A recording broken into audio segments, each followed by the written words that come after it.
అలాగే వేణుగోపాల్ గారు, తెలంగాణకు సంబంధించి ప్రస్తుతము అనేక అంశాలకు సంబంధించి రోజుకో రగడ అనేది తెర మీదకి వస్తుంది. 6 గ్యారెంటీలు అమలు కాలేదని, కాంగ్రెస్ సరిగ్గా పరిపాలించట్లేదని, ఎవరిని పట్టించుకోవట్లేదని, ఇట్లా రకరకాల వాదనలు వస్తున్నాయి. మీ అబ్జర్వేషన్ ప్రకారం ఈ 2 సంవత్సరాలు ఆల్మోస్ట్ కాంగ్రెస్ గద్దెనెక్కి 2 సంవత్సరాలు అవుతుంది. ఈ 2 సంవత్సరాల పరిపాలనకు సంబంధించి, గతంలో కేసీఆర్ పరిపాలనకు సంబంధించి ఏదైనా చెప్పాలంటే ఏం చెప్తారు? 2 సంవత్సరాల పరిపాలనలో ప్రజలకు అందాల్సినవి అందడం లేదు, డబ్బుల కొరత అని చెప్తున్నారు. వాస్తవానికి చెప్పాలంటే కేసీఆర్ కాలంలో ఎడాపెడా అప్పులు చేస్తున్నారు. ఆంధ్రలో కూడా మీరు చెప్పమంటే అక్కడ కూడా ఇదే స్థాయిలో అప్పులు. ఇక్కడ దాదాపు 9-10 లక్షల కోట్ల అప్పు చేశారు. అక్కడ కూడా అదే జరిగింది. వీళ్ళు అప్పు చేయడంలో వీళ్ళు కొత్త ఎత్తుగడలు చేస్తారు. ఏంటిది, మీకు బ్యాంకులు ఇవ్వాల్సే ఇస్తాయి. బ్యాంకులు మనం లోన్ అడిగితే మన స్థాయి ఎంత, మనకేముంది, ఆస్తులు లెక్కగట్టిస్తారు కదా, అంతకు మించి ఇవ్వరు కదా. వీళ్ళు ఏం చేశారంటే, ఒక కాలేజీకి ఒక 100 ఎకరాలు ఉంది, ప్రభుత్వ కాలేజీకి. మరి ఆ 100 ఎకరాలు ఎందుకని ఆ 100 ఎకరాలను కుదవబెట్టి తీసుకున్నారు బ్యాంకుల దగ్గర. ఇది ఆంధ్రలో జరిగింది, ఇక్కడ జరిగింది. ఇలా లెక్కలకు వస్తే మాత్రం అఫీషియల్గా బ్యాంకులో 3 లక్షల కోట్లు 4 లక్షల కోట్లు అని చెప్తారు. మరి అదే ఎవరు కట్టాలి? రేవంత్ రెడ్డి చాలా స్వయంగా చెప్పిండు కదా, 22 లక్షల ఆదాయం వస్తుంది, కోట్ల ఆదాయము. 22 లక్షల్లో 11 లక్షల కోట్లు పాత అప్పులకు ఇన్స్టాల్మెంట్కే సరిపోతుందని చెప్పిండు, ఓపెన్గా చెప్పిండు. మిగతా డబ్బులు ఎంత, ఇంకో 11 లక్షల కోట్లు ఉంటే అది 11 లక్షల కోట్లు, 11,000 కోట్లు అనుకుంటా. అది ఏమిటి, గవర్నమెంట్ ఎంప్లాయీస్కి జీతాలు, చిన్న చిన్న కార్యక్రమాలు, మెయింటెనెన్స్, ఎక్కడ ఉన్నాయి డబ్బులు, నన్ను కోసుకొని తినండి అన్నాడు. ఆ మాట దాకా వెళ్ళాడు. సరిగ్గా అదే పరిస్థితి అక్కడ కూడా, ఆంధ్రాలో కూడా అదే జరుగుతున్నది. జగన్మోహన్ రెడ్డి అంతే అప్పులు చేసిండు. దానికి ఈ ఇన్స్టిట్యూషనల్ ఫైనాన్స్ వీళ్ళు లెక్క కడతలేరు. ఇన్స్టిట్యూషన్స్ పేరు మీద తీసుకున్నారు. ఇప్పుడు బ్యాక్వర్డ్ క్లాస్ కార్పొరేషన్ ఉందండి, కార్పొరేషన్ లోన్స్ అక్కడ ఏదో ఆస్తులు అది పెట్టారు. ఎస్సీ కార్పొరేషన్ ఇట్లా ఇన్స్టిట్యూషనల్ ఫైనాన్స్ పేరు మీద తీసుకున్నారు. ప్రభుత్వ లెక్కల్లో, రిజర్వ్ బ్యాంక్ లెక్కల్లో, సెంట్రల్ గవర్నమెంట్ లెక్కలో 3 లక్షల కోట్లు 4 లక్షల కోట్లనే వస్తుంది లెక్కలు. ఈ అప్పులు ఎవరు కట్టాలి? రేపు ఆ కాలేజీలో భూములు పోవాల్సిందేనా? అట్లా జరిగింది. డబ్బులు లేవు. కాకపోతే చంద్రబాబు నాయుడు బీజేపీతో ఎన్డీఏ కూటమిలో ఉన్నాడు కాబట్టి కేంద్ర ప్రభుత్వంలో తన బలుబడి వహించి కొత్తగా డబ్బులు తెచ్చుకుంటున్నాడు. ఇక్కడ డబ్బులు ఎందుకు ఇస్తుంది కేంద్ర ప్రభుత్వం? ఇక్కడ కాంగ్రెస్ కాబట్టి ఉన్న డబ్బులతోటి ఇదేదో వ్యవహారం నడిపించినట్టుగా నడిపిస్తున్నారు, కానీ నిజానికి జరగడం లేదు. ఇక్కడ కూడా డబ్బులు లేవు. జీతాలు ఇవి మాత్రం మనకు కనపడుతున్నాయి. రెగ్యులర్ జరిగే సర్వీసులు ఏదో ఒక సర్దుబాటు చేసుకొని మహిళలకు మాత్రం ఫ్రీ బస్ పాసులు ఇచ్చినట్టున్నారు. అది చాలా ప్రభుత్వానికి అది చాలా చిన్న విషయం. అది ఒకటి నడిపిస్తున్నారు. కొత్త అప్పులు పుట్టే పరిస్థితి లేదని నాకు తెలిసినంత వరకు నేను అనుకుంటానండి. అది ఆంధ్రలో అదే పరిస్థితి, ఇదే పరిస్థితి. ఇప్పుడు ఆంధ్రలో నేను విన్నది, అక్కడ అభివృద్ధి పథకాలకు డబ్బులు ఏం లేవంటారు. ఎంతసేపు చంద్రబాబు నాయుడు కదిలితే అమరావతి అంటున్నాడు, విశాఖపట్నం అంటున్నాడు, ఇట్లాంటి కార్యక్రమం, పోలవరం అంటున్నాడు. ఈ మూడింటి మీదనే ఆయన స్ట్రెస్, డబ్బులు, లోన్లు పెడుతున్నాడు. మరి మిగతా కార్యక్రమాలు, పెన్షన్లు అవన్నీ రొటీన్ నడుపుతున్నాడు. ఇక్కడ కూడా పెన్షన్లు సరిపడా డబ్బులు లేదు. ఇంత ఇస్తాం అంత ఇస్తామన్న అమౌంట్ ఇంకా వాస్తవంగా మాట్లాడాలంటే వనరులు లేవు. ప్రభుత్వం కాలం గడుపుతున్నది అంతే.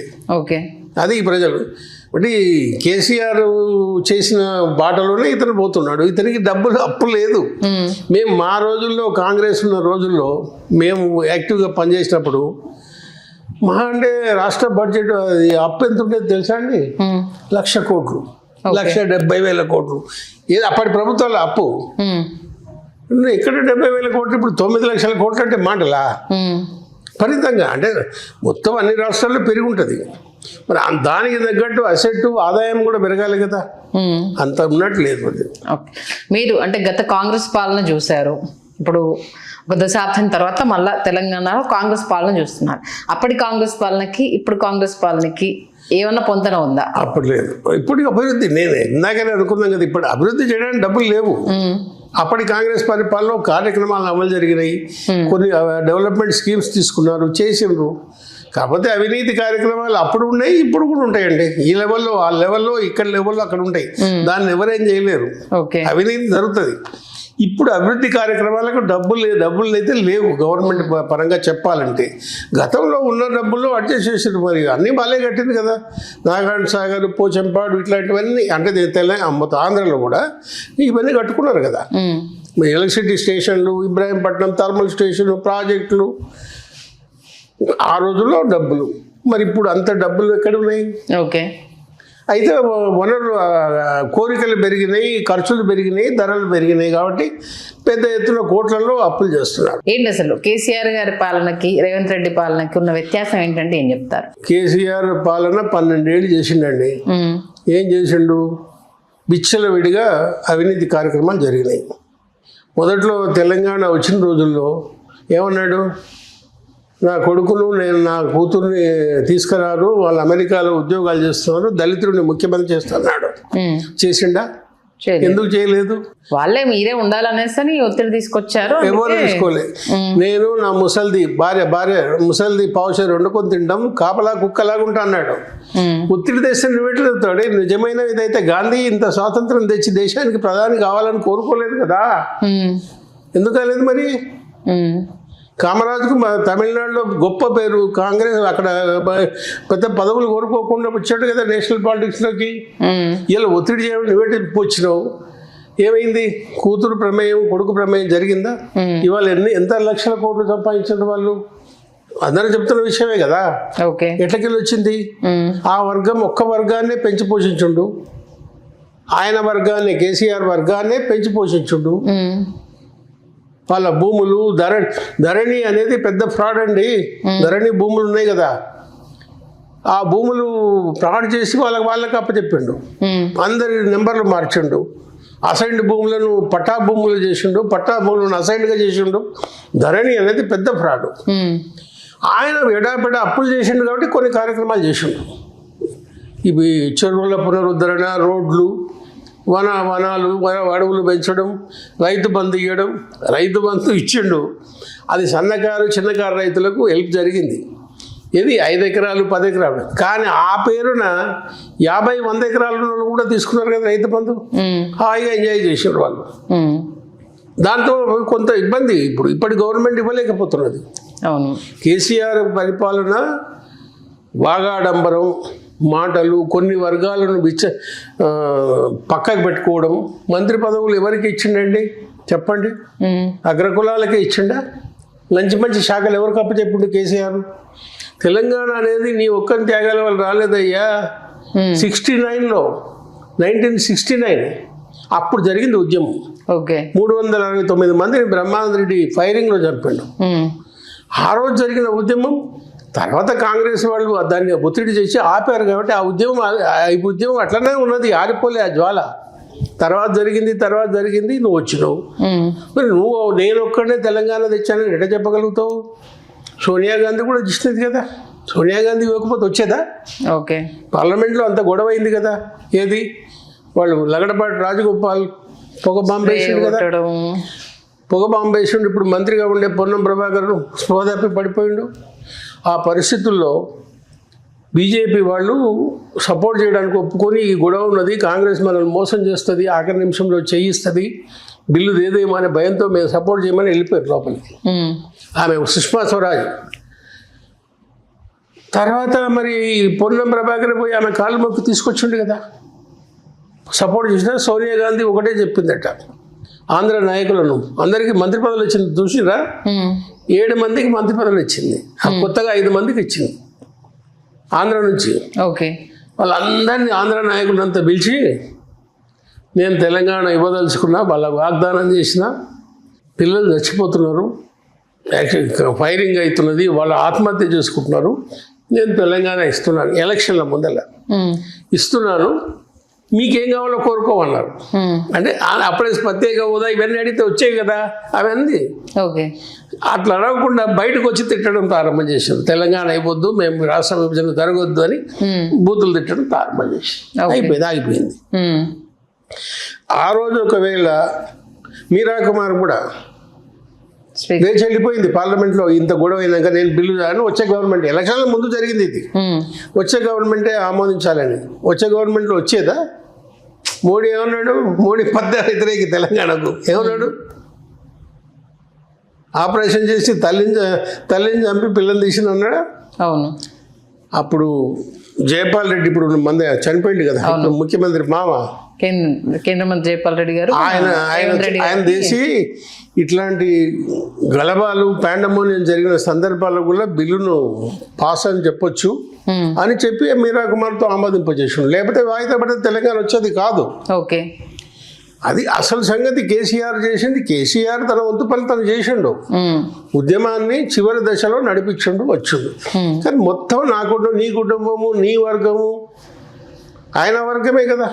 మరి ఏం ప్రూవ్ చేయలేకపోతున్నారు కదా ఇప్పుడు. సరే, అది కాంగ్రెస్ గవర్నమెంట్ వచ్చింది, ఇది ఈ గవర్నమెంట్ తెలుసుకోవాలి. ఎన్క్వైరీ అదే అంటున్నాయి ఎలిగేషన్ సంబంధించి. కరెక్ట్. అదే ఇప్పుడు కాళేశ్వరం కమిషన్ వేసిండ్రు, దాన్ని నడిపినరు, అన్నీ తీసుకున్నారు, ఎంక్వైరీలు అయినాయి, విచారణ అయింది. హైదరాబాద్లో ఇదేంది జరిపింది కదా కార్ రేసింగ్లో, దాని మీద జరిగింది. టెలిఫోన్ ట్యాపింగ్ అయింది, అన్నీ బయటపడ్డాయి, కథలు వచ్చినాయి. ఒకే అంత చేసి గవర్నమెంట్ ఎందుకు ఆడుతుందంటే భయం ఏంటి?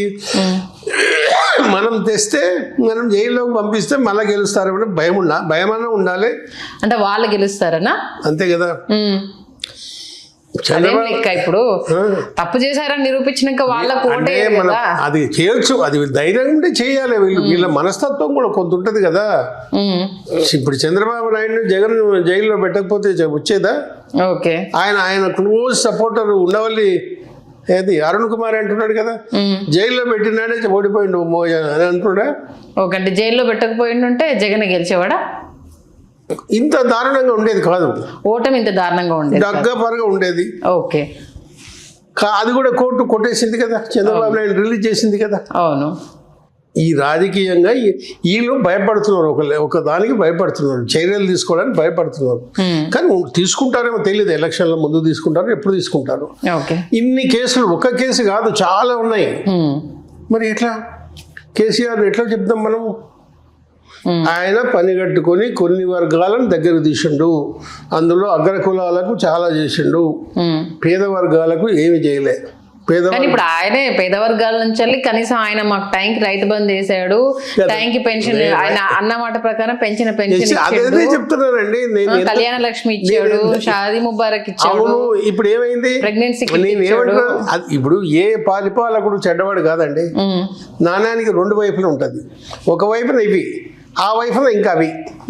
జనం ఏమో పిచ్చోళ్ళు, జనం ఈ వైపున పోయి మాట్లాడుకుంటుంటారు, పేపర్లో ఇవే రాస్తుంటారు. ఆ వైపున ఎందుకు రాస్తారు? కాళేశ్వరం మీద ఎవరైనా ఉన్నప్పుడు రాసిండ్రా అవినీతి జరుగుతుందని? అది వరప్రదాయనే కదా అంటుంది, దానివల్ల ఎన్ని బాగుపడ్డాయి. అప్పుడు రాసిండ్రా అంటున్నారు, రాయలేదు, రాయరు, ఇప్పుడు మాట్లాడతారు.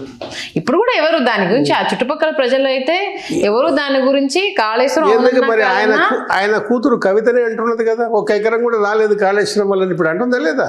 సొంత కూతురే కదా, అప్పుడు అనలేదు కదా. అప్పుడు ఆమె చాలా అనలేదు, ఇప్పుడు అంటున్నది. తండ్రి మీదనే అంటున్నది కదా, మిగతా అనొచ్చు. ఓకే, సరే. ఇప్పుడు అంటే రేవంత్ రెడ్డి గారి పాలనకు సంబంధించి మీరు అదే సీనియర్ జర్నలిస్ట్ సంతృప్తిగా ఉన్నారా? నేను సంతృప్తిగా ఉన్నానని అట్లా అడగొద్దు మీరు. నడిపిస్తున్నాడు ఆయన బండి, బండి నడిపిస్తున్నాడు, గొప్పగా లేదు, చెడ్డగా లేదు, బండిని తీసుకుపోతున్నాడు. అది అలాగే కాంగ్రెస్ పార్టీలో స్వేచ్ఛ ఎక్కువ, ఏ కుర్చీలో కాంగ్రెస్ పార్టీలో స్వేచ్ఛ ఎక్కువ, ఫేక్ స్వేచ్ఛ. అవును, అది ఎవరు ఏది మాట్లాడాలనుకున్నా ఒకరితో సంప్రదించకుండా వాళ్ళకి నచ్చింది ప్రెస్ మీట్లు పెట్టుకోవచ్చు. నేను చెప్పనా మీకు, అందులో కుండ మొదలు కొట్టినట్టు చెప్పాలి. అది అగ్ర కులాలకే స్వేచ్ఛ ఉన్నది, ఆడ కింది కులాలకు లేదు.